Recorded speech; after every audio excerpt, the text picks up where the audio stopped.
Hello friends, welcome back to my channel lovely tasty கிச்சனுக்கு subscribe பண்ணுங்கள். மறக்காமல் பக்கத்தில் இருக்க பெல் ஐக்கான் அமுக்குங்க. அப்போ தான் நான் போடுற வீடியோஸ் உங்களுக்கு உடனுக்குடனே வரும். வாங்க கிச்சனுக்குள்ளே போகலாம். இப்போ நம்ம கோலா மீன் வறுவல் செய்ய போகிறோம். அதுக்கு தேவையான பொருள் மிளகாய்த்தூள், வெறும் மிளகாய்த்தூள், வேறு எதுவும் இதில் கலக்கல. வெறும் மிளகாய்த்தூள், புளி, தேங்காய், பெருஞ்சீரகம் சேர்த்து அரைச்சது, மஞ்சத்தூள், கருவேப்பிள்ளை, தேங்காய் பால், சால்ட்டு. இப்போ இதை வந்து நம்ம எப்படி செய்ய போகிறோன்ட்டு பார்ப்போம். இப்போது கருவேப்பிலை, மஞ்சத்தூள், தேங்காய், பெருஞ்சீரகம் அரைச்சது, மஞ்சத்தூள், புளி வந்து ஒரு நெல்லிக்காய் அளவு ஊற வச்சுக்கோங்க. இந்த அளவு மீனுக்கு ஒரு நெல்லிக்காய் அளவு போதும். ஊற வச்சு நல்லா கடைஞ்சி எடுத்துக்கிட்டு, நான் கொஞ்சம் திக்காக இருக்கணும், தண்ணியாக தேவையில்லை. ஏன்னா தண்ணி ஊற்றிட்டா மீன் வறுவலுக்கு வந்து தண்ணி தேவைப்படாது. அதனால் நல்லா புளிஞ்சி எடுத்துக்கோங்க.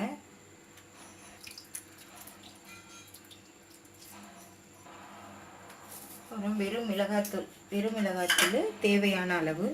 உங்களுக்கு காரம் எவ்வளோ தேவையோ அது மாதிரி போட்டுக்கோங்க. உங்களுக்கு நல்ல காரம் தேவைன்னா அதுக்கு தகுந்த மாதிரி. ஏன்னா இதில் இருந்து தேங்காய் சேர்க்கறதுனால கொஞ்சம் கூட போட்டாலும் பிரச்சனை இல்லை. அடுத்தது நம்ம செய்ய போகிறது தேங்காய் பால் ஊற்றி இதான் வறுக்க போகிறோம்.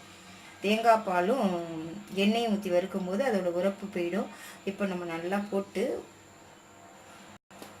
ஊற வச்சுட்டு பிசைஞ்சிக்கிட்டு சால்ட் தேவையான அளவு உங்களுக்கு சால்ட். மறுபடியும் காரம் பத்தலைனாலும் போட்டுக்கலாம், சால்ட்டு பத்தலைனாலும் போட்டுக்கலாம். அதை பற்றி ஒரு பிரச்சனையும் இல்லை. இப்போ நல்லா பெசரி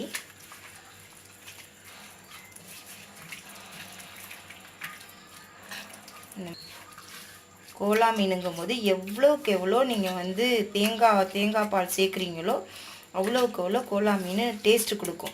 இப்போ நம்ம பாலாக எடுத்து வச்சுருக்கோம். பாலாக எடுத்து வச்சுருந்தோம், நம்ம தேங்காய் போட்டு தான் பிசைஞ்சு எடுத்து வைக்கிறோம். இப்போ நம்ம என்ன செய்ய போகிறோம்னா, நம்ம திருப்பி இதை வறுக்க போகும்போது பால் ஊற்றுவோம். எண்ணெயும் ஊற்றிட்டு அந்த மேலே பாலை ஊற்றி செய்யும்போது தான் இது வந்து நல்லாயிருக்கும். அந்த புளி எல்லாம் சேர்ந்தோன்னே இது அப்புறமா காரம் பத்தலைனாலும் நீங்கள் காரம் போட்டுக்கலாம். சில பேர் அதிகமாக காரத்தோடு சாப்பிடுவாங்க, சில பேர் வந்து கம்மியாக காரம் சேர்த்துக்குவாங்க. அது மாதிரி இதை பிசைஞ்சு ஒரு அரை மணி நேரம் ஊறலாம். அரை மணி நேரம் கழித்து அதுக்கப்புறம் தான் நம்ம பாக்கி வேலை செய்ய போகிறோம். இப்போது அரை மணி நேரம் ஆயிடுச்சு. அரை மணி நேரமாக ஊறி இருக்கிறதுனால நல்லா இப்போ இதுக்குள்ளே உப்பு, காரம், புளிப்பு, நம்ம புளி ஊற்றிருக்கோம். சில பேர் புளி ஊற்ற மாட்டாங்க, எலுமிச்சம்பழம் ஊற்றுவாங்க. ஆனால் நாங்கள் வந்து எப்பயுமே புளி ஊற்றி தான் செய்வோம். இப்போ நம்ம வறுக்க ஆரம்பிக்கலாம். வறுக்கிறதுக்கு முன்னாடி கல்லில் எண்ணெயை ஊற்றிக்கிட்டு, எப்பயுமே நீங்கள் மீன் வறுக்கும்போது சிம்மில் வச்சு தான் வறுத்தீங்கன்னா அந்த மசாலா வந்து மீனோடையே இருக்கும். ரெண்டாவது வந்து நல்ல காரத்தோட வேகும். இல்லைன்னு சொன்னாக்கா அது அப்படியே கருகுமே தவிர உள்ளே வேகாது. அதனால் எப்பயும் மீன் வறுக்கும்போது சிம்மில் வச்சு நல்லா வறுக்கிறதுக்கு வச்சுக்கோங்க. உங்களுக்கு இப்போ சில பேர் வந்து சாப்பாட்டில் வந்து மசாலா சேர்த்து இந்த பொடி சேர்த்து சாப்பிட்ணுன்னு ஆசைப்படுவாங்க. அவங்க இன்னும் கூட தேங்காய், பெருஞ்சீரகத்தை சேர்த்து அரைச்சி போட்டு செய்யலாம். அவங்களுக்கு தேவைன்னா இந்த பொடி வேணும், மீனில் உள்ள பொடி கேட்பாங்க, அது போட்டு சாப்பிட்ணுன்னு சொன்னால் அது மாதிரி கொஞ்சம் அதிகமாக அந்த மாதிரி சேர்த்துக்கலாம் பொடி. அதனால் ஒன்றும் கிடையாது. மிளகாத்தூள் கொஞ்சம் கூட போடுற மாதிரி வேறு ஒன்றும் இல்லை. இப்போ நம்ம இது மேலே தேங்காய் பால் ஊற்றுறோம். அந்த மீனுக்கு தேங்காய் பால் போய் சேர்கிற மாதிரி நம்ம ஊற்றுறோம். தேங்காய் பால்லையே இந்த மீன் நல்லா வெந்துடும். ஆனால் அடுப்பு சிம்மில் தான் இருக்கணும்.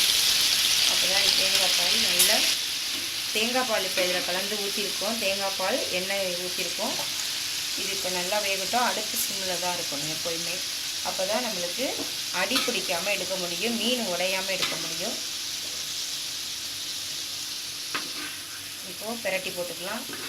எப்படின்னா கொஞ்சம் நேரம் அப்படியே பிரட்டி போட்டுகிட்டே வந்தீங்கன்னா இந்த மீன் நல்லா மசாலாவோட சேர்ந்துடும்.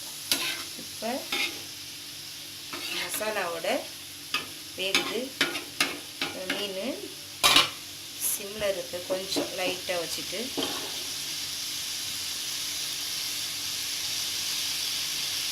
இந்த தேங்காய் பால் எண்ணெய் அதுலேயே இந்த மீன் வந்து நல்லா ஃப்ரை ஆகிடும். நல்ல காரம் அந்த புளிப்பு எல்லாமே அதில் சேர்ந்துடும்.